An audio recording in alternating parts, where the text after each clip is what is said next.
حضور قرآن کریم میں آتا ہے کہ حضرت جبین کے ابراہیم، ابا جبین سٹی کے ابا یہ نہیں نہیں جی میں مشتاق احمد ناصر جو کینیڈا میں، ان کے بڑے بھائی، ان کے بڑے بھائی، اب میں سمجھ گیا. جی جی ٹھیک ہے. جی. ہمارے والد صاحب شروع کے بنو میں جو شروع کے آمدی تھے ٹھیک ہے. ابتدائی، برمنگم میں؟ نہیں بنو ہاں بنو، وہ تو میں جانتا ہوں. جی جی ان کے، مشتاق ناصر صاحب جو بتا دیا آپ نے، جی جی جی ان کو میں جانتا ہوں بڑی سی طرح. اچھا، جی. ٹھیک ہے. حضور قرآن کریم میں آتا ہے کہ حضرت ابراہیم ان کے بڑے بھائی ہیں آپ؟ میں بڑا ہوں جی، ان سے بڑا ہوں جی. ہاں لیکن مجھے پہلی دفعہ پتہ لگا کہ آپ دونوں بھائی ہیں. دیکھا آپ کو اکثر ہے یہاں، جی. لیکن آپ کب سے ہیں انگلینڈ میں؟ میں تو حضور 30 سال ہو گئے مجھے. 30 سال؟ جی. اچھا. جی 61 میں آیا تھا، زیادہ کس ہو سن گئے. میں؟ 61 میں 33. 61 میں؟ جی جی. اچھا. ہاں جی. تو اس زمانے میں تو نسبتاً آسان تھا یہاں آنا، اور وہ اس کو تو پاسپورٹ کامن بننا. ویلتھ تھی، اور وہ تو جی بڑے دھڑا دھڑ جتنے احمدی آئے ہیں جی. وہ زیادہ احمدی آئے ہیں ان دنوں میں، 61 62 63. ٹھیک ہے، جی. فرمائیے. حضور قرآن کریم میں آتا ہے کہ حضرت ابراہیم علیہ السلام نے، ذکر آتا ہے کہ ستارہ دیکھا تو کہا کہ یہ میرا رب ہو سکتا ہے. ٹھیک ہے. پھر چاند اور سورج اسی طرح دیکھا، اور پھر وہ بھی غائب ہو گئے. تو اس نے کہا کہ اگر میرا رب مجھے ہدایت نہ دیتا تو میں ضرور گمراہوں کی جماعت میں سے ہوتا. ٹھیک ہے. اس کے متعلق حضور ذرا روشنی کرنا ہے کچھ. پہلے آپ روشنی ڈالیں جی. کہ حضرت ابراہیم نے پہلی دفعہ ستارہ دیکھا تھا؟ نہیں پہلے بھی کئی دفعہ دیکھا، ہاں؟ لیکن نہیں کئی دفعہ دیکھا تھا یا روزانہ دیکھتے تھے؟ دیکھا، لیکن اس نظریے سے نہیں کہ ستارے کے بعد چاند بھی دیکھا کرتے تھے، ستارے کو ڈوبتے بھی دیکھتے تھے. بالکل ٹھیک. تو پھر یہ استدلال ہے، اچھا. یہ ایک طریقے استدلال ہے. اور اس آیت کے بعد اللہ تعالیٰ فرماتا ہے جی. کہ ہم نے اس طرح ابراہیم کو مضبوط دلائل بخشے تھے اور بڑے قوی استدلال عطا فرمایا تھا. تو یہ ایک ڈیبیٹ کا طریق ہے. جی. حضرت ابراہیم علیہ الصلوۃ والسلام کی ڈیبیٹ کا طریق وہ حیرت انگیز ہے. سب نبیوں سے ایک الگ انداز ہے. بتوں کا جھوٹا ہونا پیش نظر ثابت کرنا ہے کہ بت جھوٹے ہیں، بے لغو ہیں، بے معنی ہیں، کوئی طاقت نہیں. تو دلیل پتہ کیا دیتے ہیں؟ سارے بت توڑ دیتے ہیں، ایک کو رکھتے ہیں کھڑا. اور وہ جب آتے ہیں تو پوچھتے ہیں یہ کیا ہوا ہے؟ تو کہتے ہیں ان سے پوچھو کبیرہم ھذا. اب یہ بات بہت ایک خاص انداز ہے استدلال کا. یہ نہیں فرمایا کہ یہ ایک بچا ہوا ہے اس سے پوچھ لو. پڑھے دیکھ لیں، نکالیں قرآن کریم. بڑا تو ان کا یہ کھڑا ہے، یہ تو تمہیں پتہ ہی ہے بول نہیں رہا. یہ جو مرے ہوئے ہیں ان سے پوچھو. ان میں دو دلیلیں دی گئی ہیں دراصل. ایک دلیل یہ ہے کہ جو بت بنا ہوا موجود ہے قائم رہنے کے باوجود بڑا بھی تھا، وہ ان کو بچا نہیں سکا. اس لیے بڑے کی موجودگی میں جو واقعہ ہوا ہے اس کا ذمہ دار کسی اور کو تم قرار نہیں دے سکتے، اس کو قرار دے سکتے ہو. جو سب سے بڑا تھا اس کی آنکھوں کے سامنے یہ قتل عام ہو گیا اور اس میں کوئی بھی طاقت نہیں تھی. اور پھر ان سے پوچھو. اس بڑے نے تو نہیں مار دیا ان کو، بل فعلوا، کسی نے تو کیا نا یہ فعل. اور پھر تیسرا، بلکہ دو نہیں، تیسرا استدلال بھی اسی میں ہے. وہ یہ ہے کہ وہ کہا کرتے تھے، اور مشرک اب بھی یہی کہتے ہیں کہ ہم نے تو ان کو خدا نہیں کہتے جن کو ہم نے اپنے ہاتھ سے بنایا ہے، ان کو اوپر کے خداؤں کا مظہر قرار دیتے ہیں. اس لیے اگر یہ بات درست ہے تو اوپر کے خدا تو زندہ ہونے چاہیے، صرف یہ بت ٹوٹے ہیں. تو ان سے پوچھو، یعنی ان کے جو پیچھے موجود ہیں جن کے مظہر بنے بیٹھے تھے وہ بول رہے ہیں. پھر اب بتائیں تمہیں. بت بولتا نہیں، سامنے موجود ہے جو سلامت ہے وہ بول نہیں سکتا. جو ٹوٹے ہوئے ہیں ان کے مظاہر خاموش پڑے ہیں. اس سے زیادہ کامل دلیل ایسی پختہ عام آدمی تصور میں بھی نہیں لا سکتا. اور پھر ان لوگوں کو سمجھ آ گئی، کیونکہ شروع میں تو بڑے طیش میں تھے، پھر نکسوا علی رؤوسہم، جب انہوں نے غور کیا تو انہوں نے کہا بالکل کچھ بھی نہیں ہمارے اندر. یہ حضرت ابراہیم کی طرز کلام ہے اور طرز استدلال ہے. ستارہ پرست بھی تھے، ان میں سورج پرست بھی، چاند پرست بھی. ان کو کہا اچھا یہ میرا خدا ہے، جس طرح ایک طرز ہوتی ہے نا کہنے کی، جی جی اچھا یہ ستارے نکل آئے ہیں، یہ ہوں گے پھر. تو ساری رات ڈیبیٹ چلتی رہی ہے، آنکھوں کے سامنے ڈوب گئے. اور سنیں، جہاں تک میرا علم ہے کئی دن حضرت ابراہیم علیہ السلام کا مناظرہ جاری رہا تھا. جب تھک کے سو جاتے ہوں گے، پھر اٹھ جاتے ہوں گے، پھر دوبارہ کام شروع ہو جاتا ہوگا. سارے ڈوبے تو کہا اچھا لا احب الافلین، میں تو ڈوبنے والوں سے نہیں محبت کر سکتا. یعنی صاف ظاہر ہے پہلے دن تو نہیں دیکھا تھا، پہلے دن تو نہیں ستارے ڈوبے تھے. روزمرہ کا دستور تھا، جانتے تھے کہ ڈوبنے والے ہیں، ان کو بتانے کے لیے اور ان کے دل میں ایک دفعہ ذرا سی امنگ پیدا کرنے کے لیے، اوہ یہ تو واقعی قائل ہو رہا ہے، بہت بڑی چیز ہے. اور پھر وہاں مارا جہاں ان کو پانی نہ ملے، ڈوبتا ہوا دکھا دیا.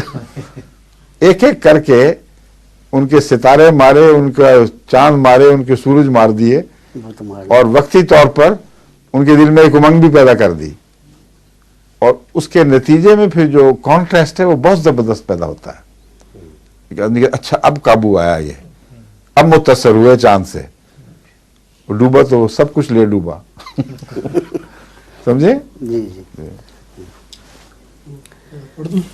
جی یہ ذرا دو تین آیات پہلے سے ہے.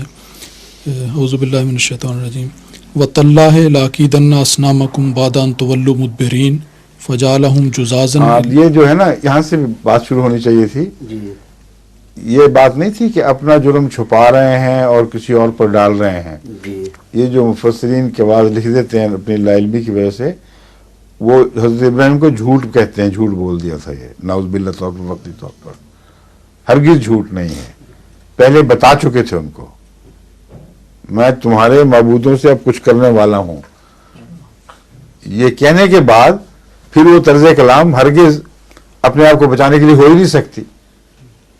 جو ایسا ڈرپوک تھا اور چھپ کر بات کرنے والا تھا، اور کرنے کے بعد دوسروں پر الزام ڈالنے کا عادی ہو، وہ پہلے کہہ کے جایا کرتا ہے کہ خبردار اب تم سے کچھ ہونے والا ہے، دیکھنا میں تمہارے سے کیا کرتا ہوں. آگے وَتَاللَّهِ لَأَكِيدَنَّ أَصْنَامَكُمْ بَعْدَ أَن تُوَلُّوا مُدْبِرِينَ. خدا کی قسم میں تمہارے اصنام سے کوئی کچھ کرنے والا ہوں.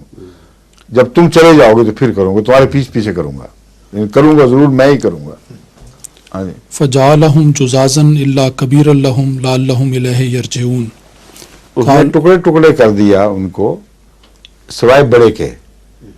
یہاں یہ فرمایا تاکہ اس کی طرف رجوع کریں، لیکن جب وہ آتے ہیں تو یہ نہیں فرمایا کہ اس سے پوچھو، یہ فرمایا ان سے پوچھو. پوچھیں نا، آگے چلیں آگے. ہاں قالوا من فعل هذا بآلهتنا إنه لمن الظالمين. قالوا سمعنا فتى يذكرهم يقال له إبراهيم. قالوا پتہ تھا، مشہور تھا جی. ابراہیم نے کچھ کرنا ہے، کوئی چھپانے کی بات ہی نہیں تھی. آگے چلیں. قالوا فاتوا به على أعين الناس لعلهم يشهدون. قالوا أنت فعلت هذا بآلهتنا يا إبراهيم. قال بل فعله كبيرهم هذا فاسألوهم إن كانوا ينطقون. اب دیکھیں، فَاسْأَلُوهُ نہیں فرمایا، پہلے تھا تاکہ اپنے بڑے کی طرف رجوع کر سکیں.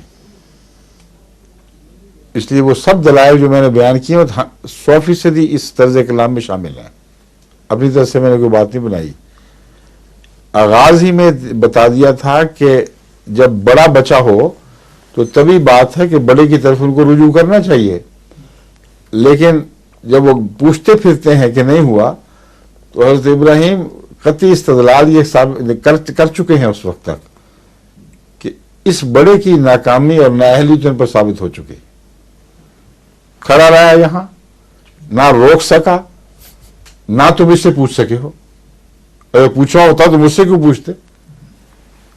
فرمایا کسی نے تو کیا ہے نا، اچھا اب ان سے پوچھ لو جو ٹوٹے پھوٹے بت پڑے ہیں.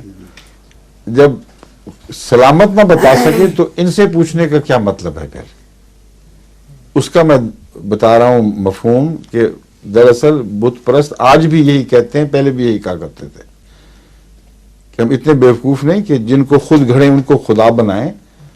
یہ خداؤں کے مظہر ہیں، اور جب ایک شکل ان کو اس کی دے دیتے ہیں جو غائب خدا کی ہے، تو وہ پھر اس کے اندر داخل ہوتا، حلول بھی کرتا ہے بعض دفعہ، اس کی عزت اس کی عزت بن جاتی ہے، اور ہم جھکتے ہیں دراصل ان خداؤں کے لیے جو اس کے پیچھے ہیں، ان چیزوں کے پیچھے ہیں۔ اس دلیل کو بھی توڑ دیا، زندہ جو سلامت جو تھا، زندہ نہیں سلامت تو کچھ نہیں کر سکا تمہارا، اس کے ہوتے ہوئے تم میرے پاس آ رہے ہو، اس سے نہیں پوچھ رہے۔ صاف ظاہر ہے کہ تم جانتے ہو کہ بالکل کچھ بھی نہیں کچھ کر سکتے۔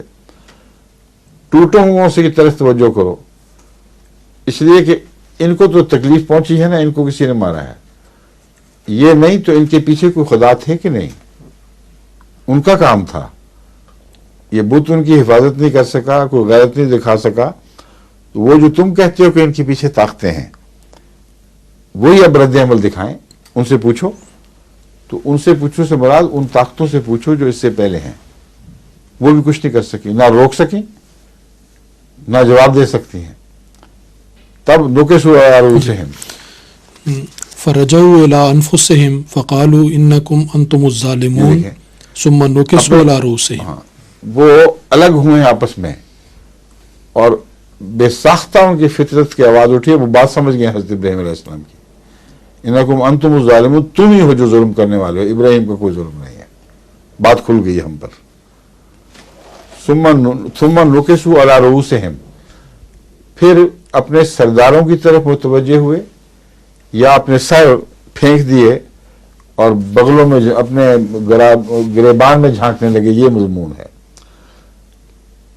اور سرداروں کی طرف متوجہ ہو کر پھر اسکیم بنی ہے، یا غور کرنے کے بعد انہوں نے کہا ہے کہ ہے تو سب دھوکہ ہی، مگر ہمارا تو سارا دین برباد ہو جائے گا، ساری روایتیں تباہ ہو جائیں گی، ساری قوم ہاتھ سے نکل جائے گی، اس لیے سرداروں نے ان کو یہی مشورہ دیا کہ اس کو ختم کرو ورنہ تمہارا دین ختم ہے۔ اب اتنے کھلے دلائل دیتا ہے، ایسی کبھی باتیں کرتا ہے، ایسا بہادر ہے، اس نے کچھ بھی نہیں رہنے دینا تمہارا۔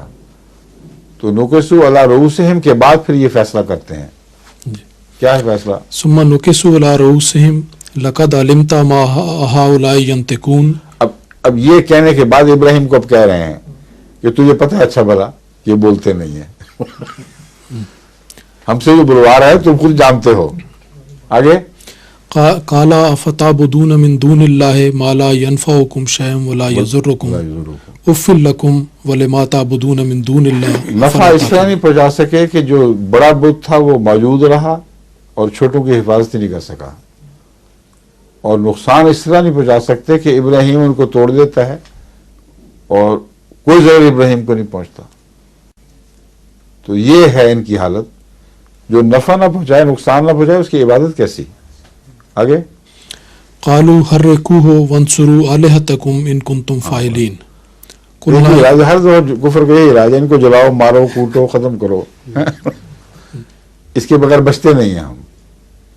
ٹھیک ہے جی، ہو گیا؟